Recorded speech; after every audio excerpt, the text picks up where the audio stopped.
Sure thing. Thanks for having us here. Just appreciate you guys taking the time out to hear us and kind of get an update on what the Lord's doing through this. I just laughing that Jeremy's going to have this whole thing memorized and be able to do it for me around the world. So, but at the end of all these meetings, but I was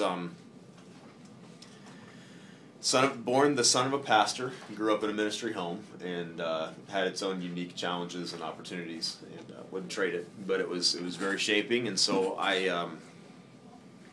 as I was entering my formidable years of high school and college, didn't really know what I wanted to do with myself, and I thought lawyer and army general and whatever else I was thinking of doing, and I to really condense a very long story, I was helping out on a ski trip when I was I think I was may have just been just after college, but I was helping out on a ski trip for a buddy of mine who was a youth pastor in western South Dakota, and we took a group of students from the youth group, about 10 or 15 boys and 10 or 15 girls, and we would go and ski and snowboard on the mountain during the day and come back in the evening and do Bible lessons and Bible study. And I noticed at night the girls would have their notebooks out and their Bibles and taking diligent notes and paying attention and researching everything, and the boys are just staring at the ceiling doing this, fiddling with their thumbs or playing with their watch, or if they'd had phones back then that they do now, that's what they would have been doing the whole time. So I just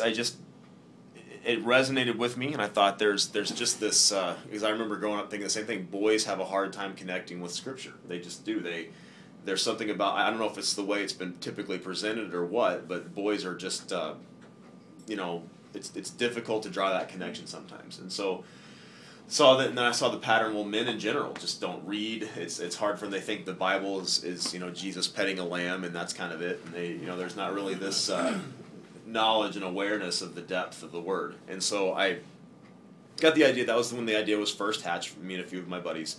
What if we told something?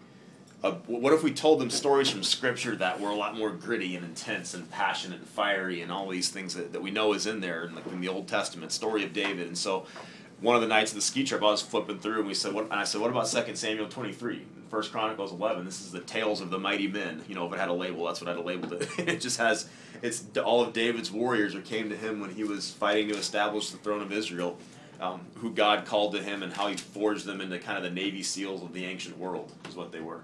And we told that story one of those nights, and those boys sat forward, and I'll be darned if they didn't just stare and listen the entire time that we were telling them this story.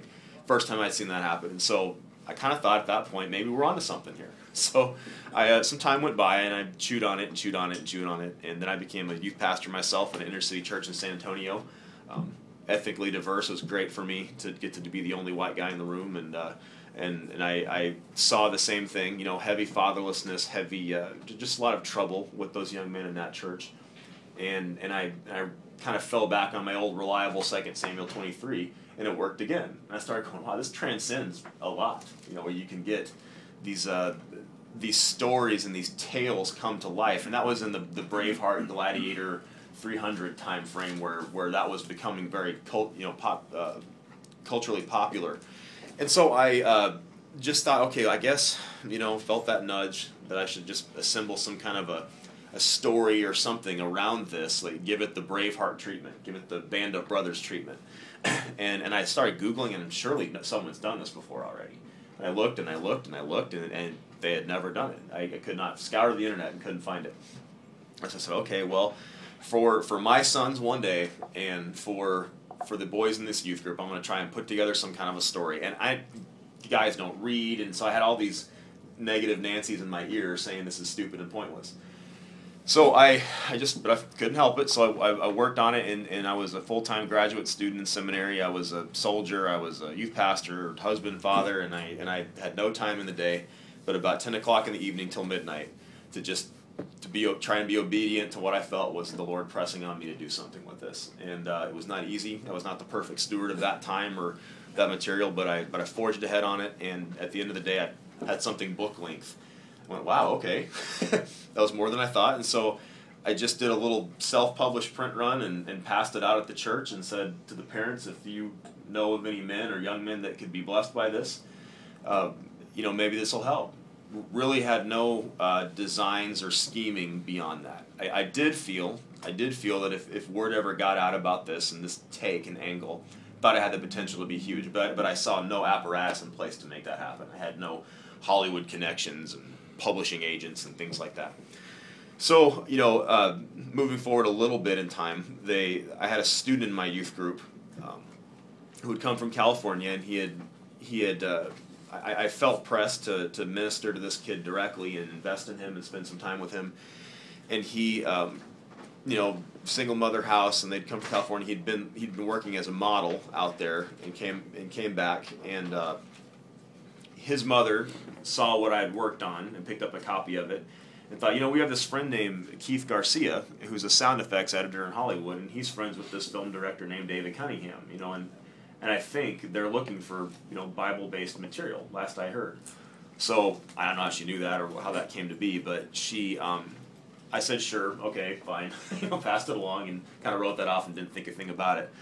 But they, sure enough, Keith Garcia is a friend of David Cunningham's. He looked at this link that she'd emailed him, and he passed it right along to David and said, hey, bro, heard you're looking for a way to do the story of King David. This looks kind of cool. And it just made its way through the email inboxes, and David looked at it and was intrigued. And so that's going on. So meanwhile, back at the ranch, while that's going on, I take this trip with this kid and about 9 other young men. And thanks. And we go to Wyoming and off in the wilderness to kind of do a rock climbing excursion. And these are kids that most of them didn't have a dad in the home, and so I was trying to really zone in on some of them. And I was out in the woods and was praying for the Lord and just I was arguing with a tree. I remember there's a pine tree right there, and I was arguing with that tree, and I was just begging God, please tell me that I was faithful with my time, and that you were in that. Did I hear you right? Was I correct in doing this? And I was really wrestling with that because I could see nothing. I could see nothing that it would result in. I really could see nothing. And so, and I was at a crossroads. I've come into the end of seminary, but I didn't want to be a pastor. So, what do you do, right? And theology degrees don't get you into business. And so I just did not know what to do with my life at that point. And I was a real low point just personally. And so I was crying out to God in the wilderness, literally. So I was there and just felt, it was a Wednesday morning. I'll never forget. It was a Wednesday morning, and I asked the Lord.